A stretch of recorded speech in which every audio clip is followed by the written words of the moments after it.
சிறிய உருவப்படங்கள் உள்ள ஆடை அணிந்து பொதுவாக தொழலாமா? டிசைன் கம்பெனி பேர் இல்லாமல் ஒரு டிசைனுக்கு அப்படி போடுவாங்க, சின்ன சின்னதாக உருவமாக இருக்கும், அது மாதிரி வச்சு தொழலாமா என்று கேட்டால், உருவப்படங்கள் மார்க்கத்தில் தடுக்கப்பட்டிருந்தாலும் அதில் பல விஷயங்களுக்கு என்ன இருக்குது, விதிவிலக்கு இருக்குது. அந்த விதிவிலக்கில் ஒரு முக்கியமான நிறைய விதிவிலக்கு உருவப்படங்கள்னு ஒரு ஆர்டிக்கலை போட்டிருக்கிறோம். உருவப்படம் கூடுமாண்டு அதில் நிறைய பார்த்துக்கலாம். ஒரு விலக்கு என்னன்னு கேட்டால், எந்த விஷயம் ஒரு ஆடையில் சிறிய அளவில் பொறிக்கப்பட்டிருக்கிறதோ அதை தவிர மற்றவையைத்தான் ரசூல்லா தடுத்தாங்க அப்படின்னு என்ன இருக்குதுன்னா ஹதீஸ் இருக்கு. புகாரில 5958வது ஹதீஸ்ல எப்படி இருக்குன்னு கேட்டா, ரசூலுல்லா உருவப்படத்துக்கு தடை செஞ்சாங்க. தடை செஞ்சாலும் ஒரு ஆடையில உள்ள சிறிய உருவங்களை தவிர என்று ரசூலுல்லா விதிவிலக்கு கொடுத்தாங்க. அப்ப இந்த ஹதீஸின் பிரகாரம் உருவப்படங்கள் தடுக்கப்பட்டு இருந்தாலும் தூரத்திலிருந்து பார்த்தால் அது உருவமா தெரியாது, கிட்ட வச்சு ஒட்டி பார்த்தா தான் தெரியும். அப்படியான ஒன்றாக இருக்கும் என்று சொன்னால் அதுதான் இந்த ரக்கமுக்கு அர்த்தம் சொல்றாங்க. ரக்கம்னா சிறிதாக பொறிக்கப்பட்டதுங்கிறாங்க. சிறிதுக்கு என்ன கணக்குன்னு கேட்டா, ரொம்ப அருகில் வைத்து பார்த்தால்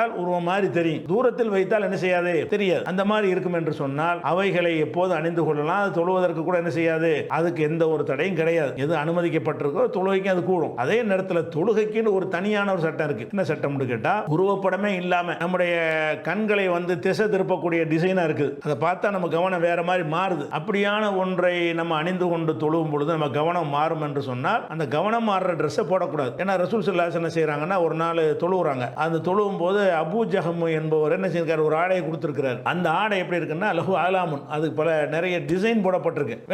வேலைப்பாடு செய்யப்பட்ட உருவப்படம் கிடையாது, வேலைப்பாடு செய்யப்பட்ட ஆடை அணிஞ்சு தொழுகிறாங்க. தொழுது முடிச்ச உடனே விருப்போட அதை கலட்டுறாங்க. போட்டிருந்த ஆடையை கலட்டி இதை கொண்டே அபூ ஜஹம் கொடுத்து விட்டு வேற ஒரு ஆடை வச்சிருப்பார், அதை வாங்கிட்டு வாங்க. இது 2 ஆடை சொல்லியிருப்பார் போல இருக்கு. ரசூலுல்லாஹ் இதை பிடிச்சி எடுத்துட்டு வந்துட்டாங்க. இது என்ன செய்யுதுன்னு கேட்டா, கொஞ்ச நேரத்துக்கு முன்னாடி இதனுடைய அந்த டிசைன்கள் என்னுடைய கவனத்தை திருப்புகிறது, தொழுகையிலிருந்து என் கவனம் மாறுது, இதை பார்த்தோன்னு அழகா இருக்கு அப்படி சிந்தனை போகுது. அதனால இதை வேணாம் கொடுத்துட்டு அந்த இன்னொரு ஆடையை தருவார், அதை வாங்கிட்டு வாங்கன்னு அனுப்பி விடுறாங்க. அப்ப இதுல என்ன விளங்குதுன்னு கேட்டா, உருவமோ இல்லையோ சில டிசைன்கள் பார்த்தோம்னா நம்ம கவனத்தை என்ன செய்யும், மாற்றும். அது தொழுகையை விட்டு என்ன செய்யும், நம்முடைய கவனத்தை மாற்றுங்கிற மாதிரி டிசைன் இருந்தால் அந்த மாதிரி ஆடைகளை தொழுகையின் போது தவிர்த்து கொள்ளணும். எப்பவும் தவிர்க்க தேவையில்லை. அது உருவமா இருக்கட்டும், உருவம் இல்லாமல் இருக்கட்டும், நம்ம டிசைன் நம்முடைய கவனத்தை திருப்பக்கூடிய கவனமா இருக்கிறது தானே தொழுகிறோம். அது இருந்தாலும் கவனம் மாறத்தான் செய்யும். அப்படி இருந்தாலும் இந்த ஆடையினால் மாறும் என்று சொன்னால் அதை என்ன செய்யணும், தவிர்த்து கொள்ளணும் இருக்கே தவிர உருவப்படங்கள் முற்றாக தடுக்கப்பட கிடையாது. அதுல சின்னதுக்கு தடை இருக்கு, சின்னது கிடையாது. சரியா?